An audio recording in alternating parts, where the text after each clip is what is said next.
Hey guys, welcome to Simplicode's YouTube channel. Today we will learn the loop statements in Java. In this tutorial we will understand the fundamentals of control statements in Java by using while loop, do while loop, for loop, enhanced for loop and nested for loop. I hope I made myself clear with the agenda. But before we begin, make sure that you have subscribed to our Simplicode's YouTube channel and hit that bell icon to never miss an update from Simplicode.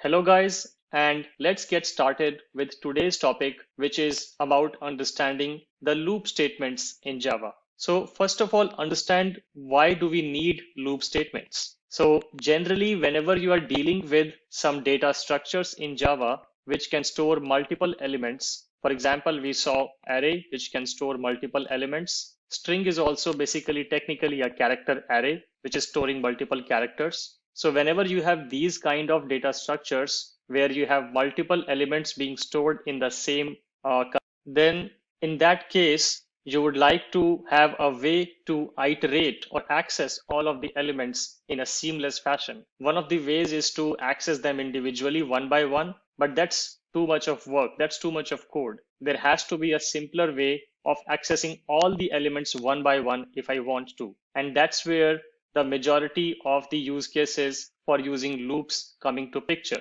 Now, Java provides multiple constructs to write loops in Java. There is a while loop, there is a do while loop, there is a for loop, there is also an enhanced for loop. And in the previous versions of Java, a use case of iterator was also very popular. So there are multiple ways in which you can actually iterate over a collection and access all the elements of the collection one by one. And you can use it to multiple useful cases. For example, if you have a huge array of employee salary and you want to give bonus to each of the employees and add the bonus to the salary, then you need to do this addition for all the employees. It would be nice to have to return a while loop, and the while loop can automatically access all the employee salary one by one and keep adding the bonus to the salary. This would be an easier way to do this rather than individually updating each employee's salary.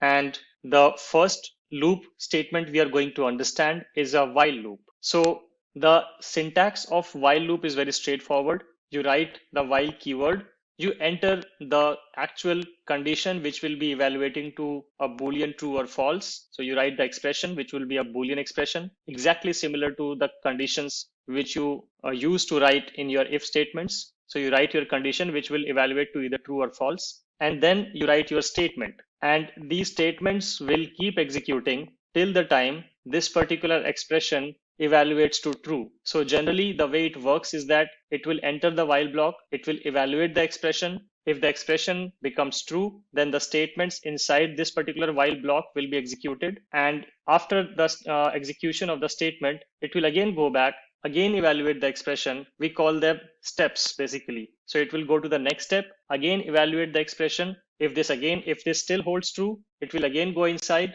execute the statement, move on to the next step. It will again go to the evaluation. So this loop will continue to go till the time this condition will hold true. If it still doesn't make sense for you, don't worry, we will have a demo of it to make you understand how to use the while loops. And maybe it's a good idea to switch to the IDE and look at an example of it. So I have already created while demo for it. Here it is. It looks very small and simple, but it will get to the point where we can understand how and why will we be using the while loops. So I've created a while demo class. I've added a public static void main method here, which is the entry point. I have declared a variable which is int count equal to 1. So the count value is 1 right now. And then I'm writing a condition here. I'm saying while count is less than 10, do this. So it will print the current value of count.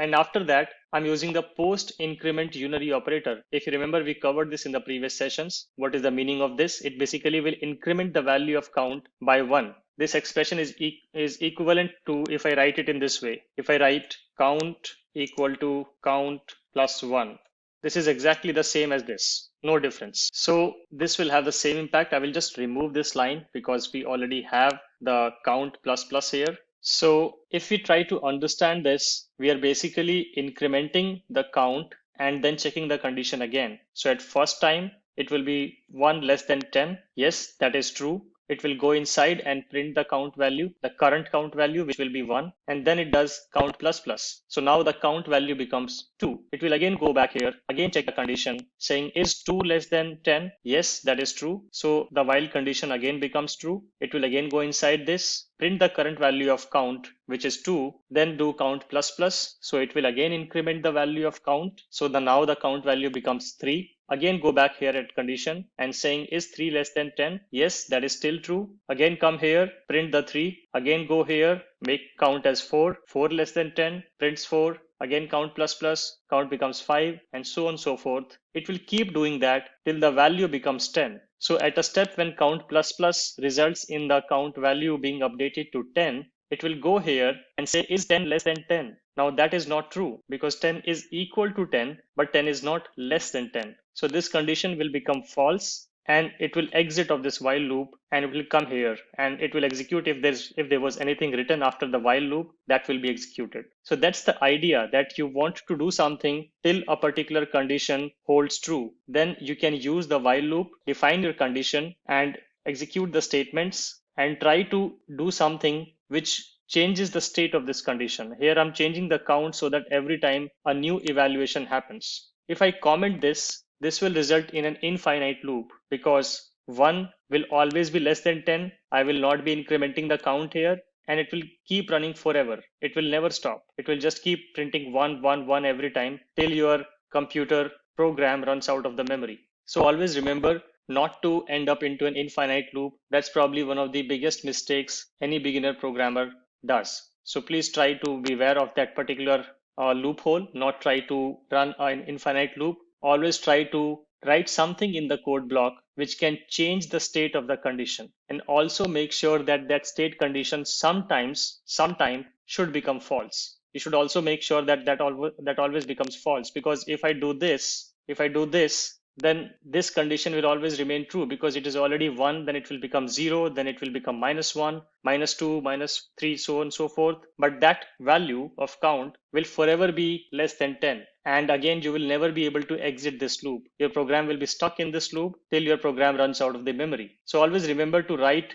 a statement or a statement of execution in your code block which can change the state of the condition, which results in some eventual time when this condition becomes false. This condition has to become false eventually, otherwise you will never come out of the loop. Always remember that. So if we run this program now, let's observe the output. So we can see here this particular statement is printed for 1, 2, 3, 4, 5, 6, 7, 8, 9, and that's it. After 9, the moment the count plus plus resulted into the count value becoming 10, it checked that condition and then it just came out of the loop because 10 is not less than 10 and the condition became false. So always do something inside your code block which results at least of one scenario where this condition becomes false. And that is how you can use the while loop. Now you can see this is a pretty generic code and you can write any kind of condition here, write any code you want to execute here, and then do something to change the state of the condition as well in a positive way, in a way which results this particular condition to be false at some point of time. And then your while loop will run fine. So this is all I wanted to cover in terms of the while loop.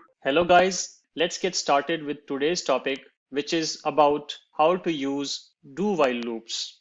So let's understand when do we need that and how do you actually use that.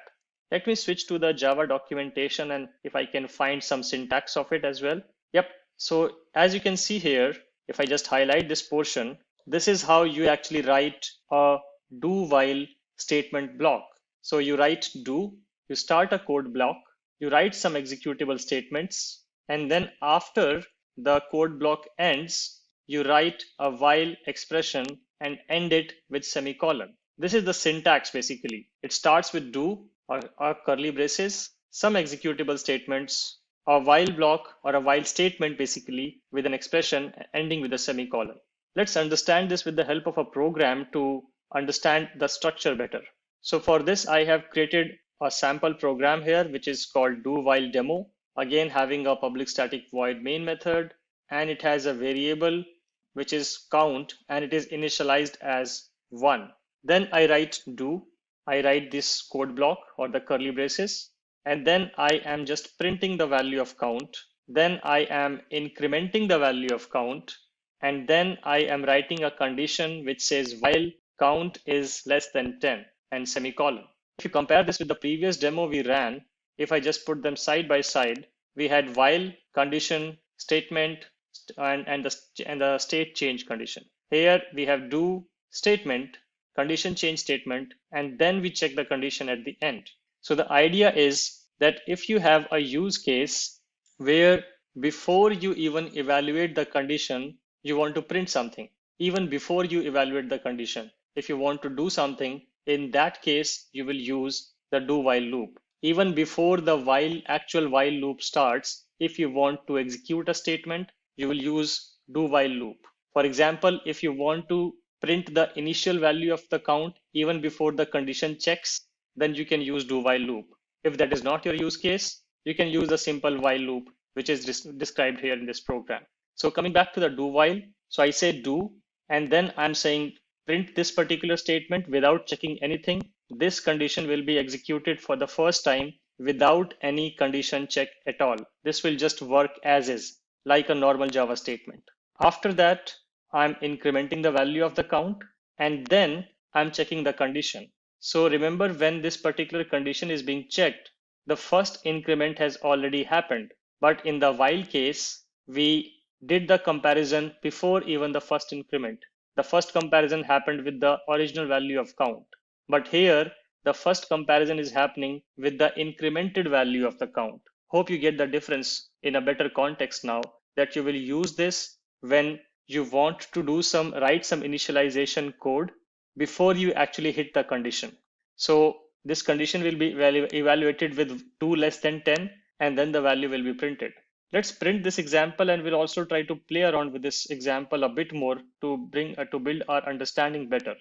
If I run this program, there is no difference in output if you compare this with the previous program we ran for the while. So it prints the count value. So this is coming here. Then it increments the value. Then it checks the condition saying is 2 less than 10. Yes, that holds true.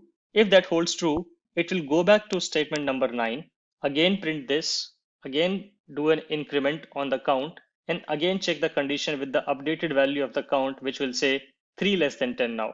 Similarly, print the value, increment, check.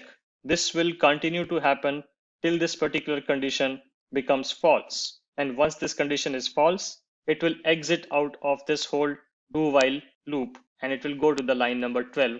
And if you have any statement written there, you can that statement will be executed in this case. So let's try to change some values here, and let's see if we can make sense of this program if we change the value. Let's see if I put 11 here, what will happen now? Let's run this program.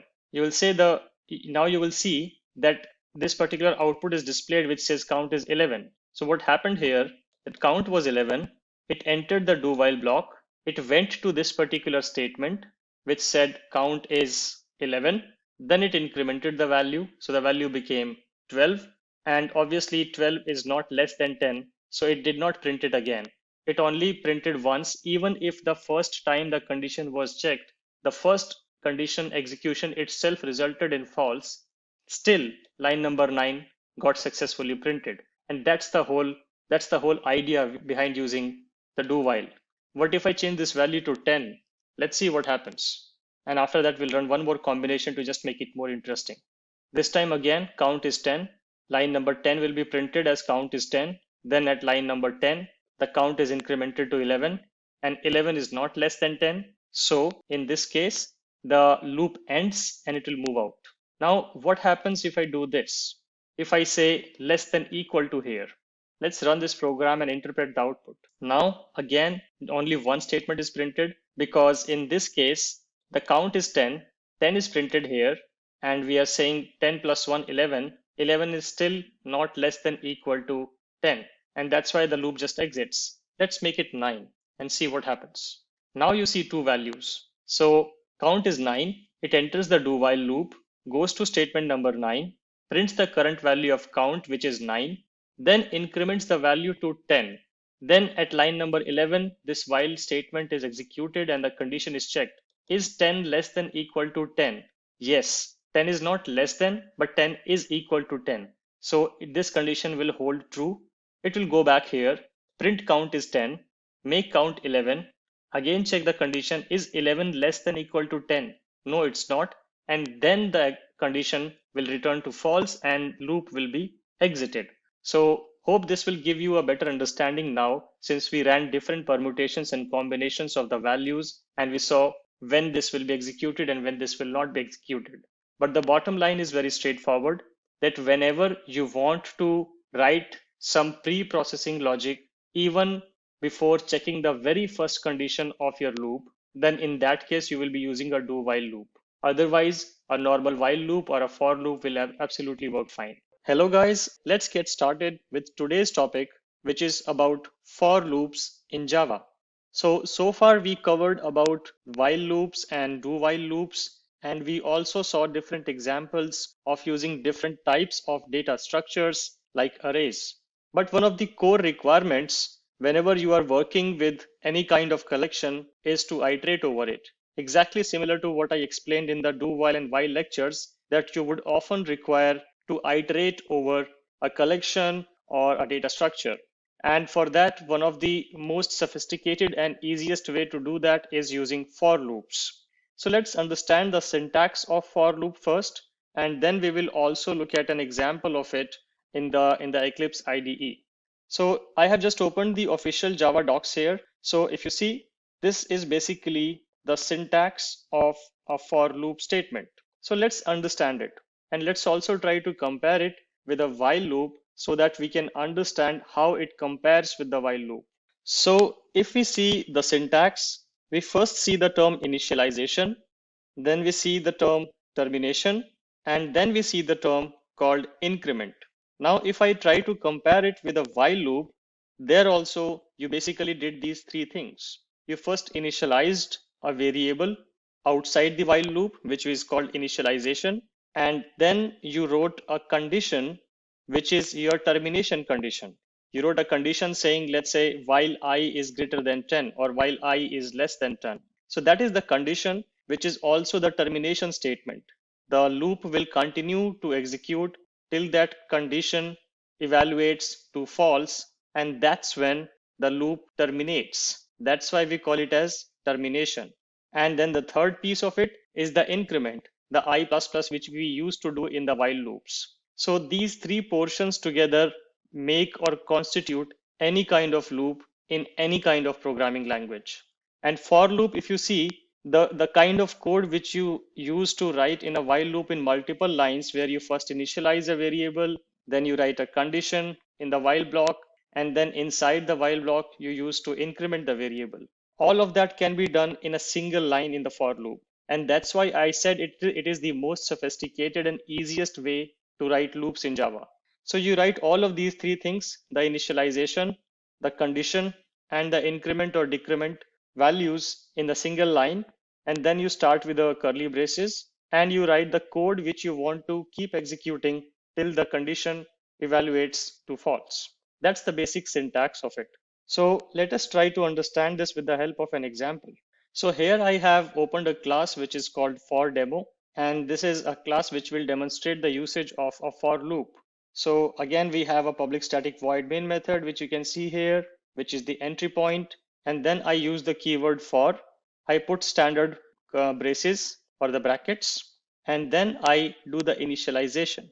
So this part is the initialization part. You initialize the variable. So I just say int I equal to 1, initialization done. You end it with a semicolon so that it is a single statement understood by Java. And then you write this condition, which is your evaluation/termination condition. So this condition is basically the deciding factor of how long your loops should run. It's exactly similar to what you used to write in the while block. If I just show you the example, this is what we used to do. So we did the initialization at line number 7. Then we wrote this termination condition inside the while syntax or the construct. And then we did the increment here. So we are doing all of these three steps, but we are doing it in a single line.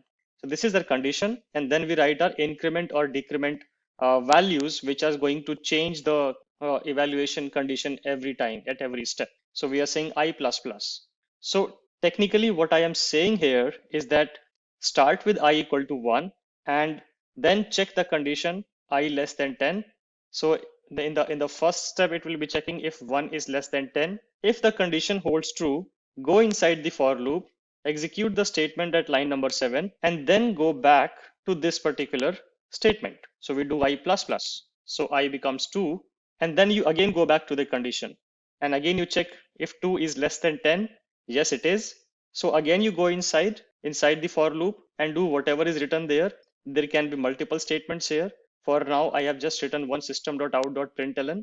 So that happens. And once all the execution is finished inside the block, it will again go back to the increment. Does the increment, so 2 plus 1 becomes 3. Again does the evaluation. And if the condition holds true, it will again go inside. So this will continue. This condition checking, execution, and increment will continue till the time this condition holds true. The moment this condition becomes false, the control will come out at line number 9. So that's the basic anatomy and control flow. It's very important to understand the control flow of a for loop. Otherwise, you might end up into a program which is forever running and which will just eat up all the memory available in your JVM. So be very sure of what you write in your for loop. Be very sure of especially these two parts, the condition and the increment or decrement. So this is very important piece. The initialization happens only once, and then this condition evaluates. If the condition holds to true, some code executes, goes back to the changing statement, which can be an increment, decrement, whatever, and again compares the updated value with the condition. So this will keep happening. Let's run this code to interpret the output. So I will right click, go to run as Java application. And if I interpret the output here, I can see that it started with count is 1, 2, 3, 4, 5, 6, 7, 8, and 9. It stopped at 9. So what happened there? Let's try to evaluate the termination condition. So let's say I has become 9 and 9 is less than 10. So it goes inside and it prints count is 9, which is I. Then it goes here and it says 9 plus 1. I plus plus means 9 plus 1, the current value of I plus 1. It becomes 10, and then it again compares the condition. So now 10 is not less than 10. 10 is equal to 10, but it is not less than 10. So the condition becomes false, and count is 10 is never printed because this condition has become false. It will jump out. So let's say if I do this, if I put an equal to here, and if I now execute the same program, this time I will see 10 here. And because I have said that, okay, check the condition, if 10 is less than or equal to 10, that will become true. It will print count is 10. Then it will increment and the count will become 11. The I will become 11. And then it will check 11 is less than or equal to 10. No, it is not. So condition becomes false and the control comes out of the loop. So that's how you should always try to interpret the loops. You can also run some infinite loops. For example, if I say I equal to 1, I leave it that, and I say I minus minus. So what happens? I equal to 1, 1 is less than 10. Yes, it goes here, prints the value, and then I decrement the value. I don't increment the value, I decrement the value. So whatever value comes out will always be less than 10, and this loop will run forever.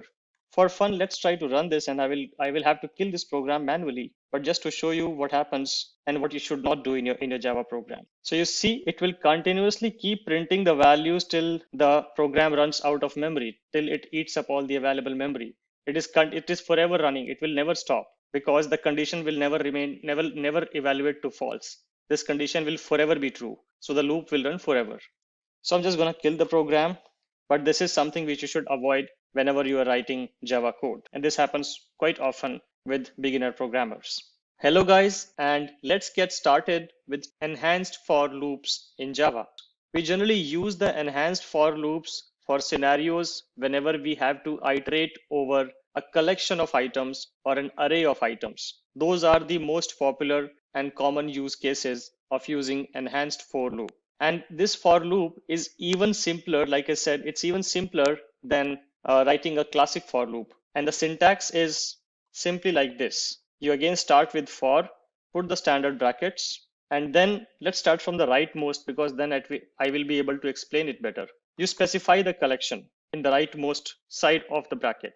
The collection can be an array, it can be a list, it can be a map. So whatever different kind of collections which are available in Java, and we are going to cover collections in detail. So don't worry if you don't understand what are lists and what are maps and what are sets. We will go into detail of each of these one by one in the upcoming sessions. But the idea is that you put the collection to the rightmost, then you put a colon, and then you put a representation of the member of this collection. So for example, here this numbers is basically an int array. So this int array means that this array can only hold integer numbers, and that's why we write int here, because this array is only having integers. Then we put any placeholder variable name. This can be anything. You can even write it as I if you want to. You can write it as anything, any variable name which you want to write. This is a temporary variable. So now this code is going to execute in a manner that it is going to iterate over this array one by one, starting from the first element, going till the last element. You don't need to write any initialization code. You don't need to write any termination condition code, and you don't need to write any increment or decrement code also. And how these three values are actually taken care of, let's understand that as well.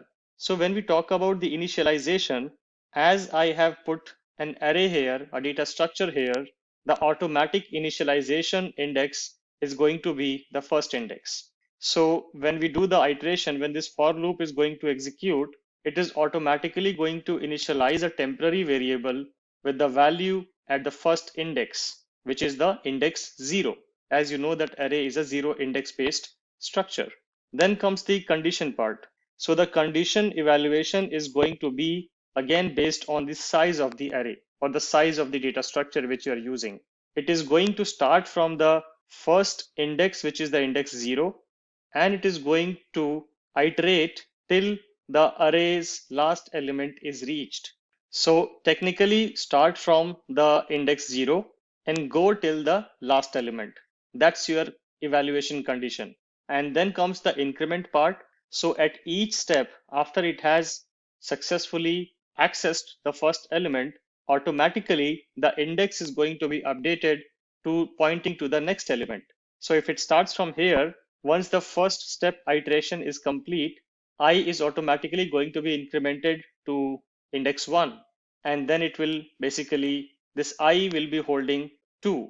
Then in the next iteration, the same I is going to be holding 3. Similarly, I will keep holding the new value of the collection item one by one till the collection item's last element is reached. So this is the basic premise, that you can write a collection variable here and keep iterating over it, and this whatever variable you write here will hold the current item's value one by one. So in the first step, this I is going to hold 1. In the second step, this I is going to hold 2. In the third step, this I is going to hold 3, and so on and so forth. That's the basic idea. So now let's run this program to see what kind of output do we get. So you can see we basically are able to print all the elements of the array. And that's probably one of the most popular usage as well, that if you want to just print all the elements or access all the elements of a array or a collection one by one, then just use enhanced for loop. So you can see at each step, it is printing the value of I, and the value of I is basically the subsequent elements of the array. That's the whole idea with enhanced for loop. Under the hoods, if we talk about how does it work under the hood, it is actually using the classic for loop construct itself.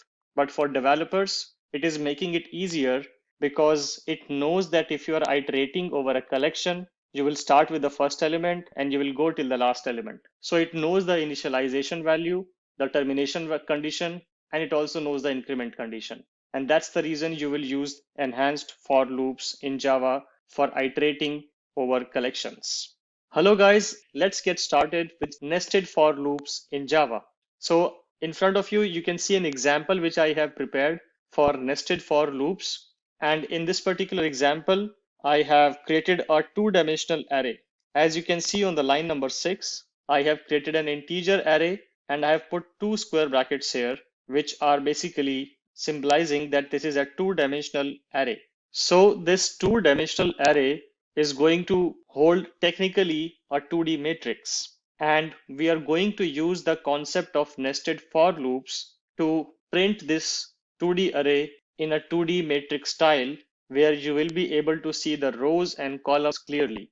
Let's first try to interpret this particular 2D array. So we have a curly braces outside, and then we have these three inner elements, which symbolizes three rows basically. So this is the first row, this is the second row, and this is the third row. And then each of the rows have three elements each, which symbolizes the column values or the item values. So it's basically a 3 into 3 2D array, which has three rows and three columns. So we can say that this is basically a 3 into 3 array, which has 3 dimensions on the row side and 3 dimensions on the column side, or just a 3 by 3 matrix or 3 by 3 2D array. So as we know that in case of arrays, everything starts from 0. So technically, if we talk about the indexes, it would be the index 0, index 1, and index 2 on the row side, and similarly index 0, index 1, and index 2 on the column side. So that's something which you should remember, because we are going to use this particular concept when we write the for loop. So let's try to write the for loop now. If you look at line number 8, we put this keyword called for, and then we write the initialization. So we say int I equal to 0. Then we are writing the termination condition, and we are saying run this particular loop, run this whole loop which ends at line 13 till I is less than 3, and keep incrementing I at every step.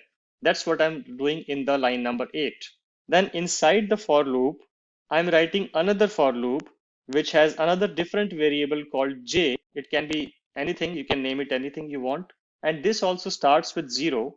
And this also has a similar condition which says run this particular loop, the line 10 basically, or this loop which is signified by this curly braces, run this particular loop till the time the value of j is less than 3, and keep incrementing j at every step.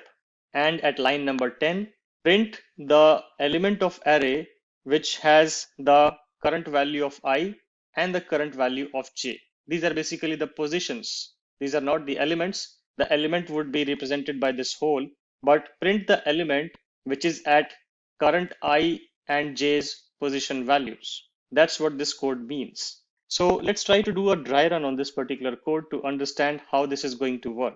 So at first we have I equal to 0. 0 is less than 3, and it goes inside. It initializes j as well with 0, and 0 is also less than 3. So this condition went true. That's why we went to line number 9, and line number 9 condition also went to true. So we went to line number 10. Remember that in this particular case at line number 10, the values of I and j are 0 and 0 respectively. And we are saying print the array of 0 and 0. So 0th rows, 0th column element should be printed. So this is the 0th row, because this is the first subblock, and this is the first element. So in this case, in line number 10, 2 should get printed. Then it goes here and it increments the j to 1. So 0 plus 1 becomes 1. It again checks the condition, is 1 less than 3? So yes, 1 is less than 3. It goes here. Remember, it did not go up at line number 8. It just came back from line number 9. So when it comes here, I is still 0, but j has moved from 0 to 1. So now we are trying to access the element which is at 0th row, first column, which is going to be 7. So 7 is going to get printed. Similarly, on the next iteration, j is going to get incremented from 1 to 2. And again, the condition will be evaluated. So 2 is less than 3. All good. It will again come back to line number 10. And now it will say print the value of 0 row, third, or the second column, or the third element. So 0th row, third element, which is the 9. So 9 will get printed. Then again j will be incremented, and j will become 3. 2 plus 1, 3. And now the condition will be evaluated. Is 3 less than 3? No, it is not less than 3. The condition becomes false. So it breaks out of the loop, goes to line number 12, prints an empty line because we are not writing anything here. So it will just print a blank line. And now it will go back to line number 8's condition, and it will do an increment of I. And now I will move from 0 to 1. And now the evaluation will happen. Is 1 less than 3? Yes, 1 is less than 3. So it will again go to line number 9. Again initialize j with a fresh 0. The previous j got destroyed the moment you came out of the loop. So this is a new j. So this j again gets initialized to 0. 0 is less than 3. It goes here. Remember I was 1 in this time. So now it will print the value of this 2D array which is sitting at 1, 0. Basically second row, first element. So second row, first element, which is 3. Again, j is going to get incremented and it will become from 0 to 1. So 1 is less than 3. Yes, it will again come here and it will print the value of the array, which is sitting at array of 1, 1 for a row equal to 1 and column equal to 1, which will be 6. Similarly, j will get incremented again. Again, 2 is less than 3. Come back here, we'll print 1. Then again, we'll increment j. J will become 3. 3 is less than 3. No, it's false. The condition is false. So it jumps out of the loop, goes to line number 12, prints a blank line, again goes back to 8, line number 8, increments I, and I now becomes 2. 2 is less than 3. Yes, it will again go here, initialize j again with 0, and again does the same thing for the row 2 and column 0, 1, 2. And again, it will come out of the loop. This time, again, when it will go here, the value will become from 2 to 3, and 3 is not less than 3. So then it will break out of the outer loop. So the idea is execute the inner loop for every value of the outer loop. Remember this line because that is how you will be applying your knowledge of nested for loops to be used in certain condition. So whenever you have a scenario where you have to iterate over a collection based on a certain value of another collection, then you can use nested for loops. Or you have a scenario where you have to iterate over 2D or 3D arrays. For example, if we were dealing with 3D arrays, then you would have seen 3 nested for loops here, and where it will apply the same logic that iterate over all the collections, all the values of the inner loop on a particular value of the outer loop. Then increment the value of the outer loop and do the same thing again. Iterate over all the values of the inner loop based on a fixed value of the outer loop. So let's run this program and let's see what kind of output do we get. So like I said, our motive, our target was to print this in a matrix style.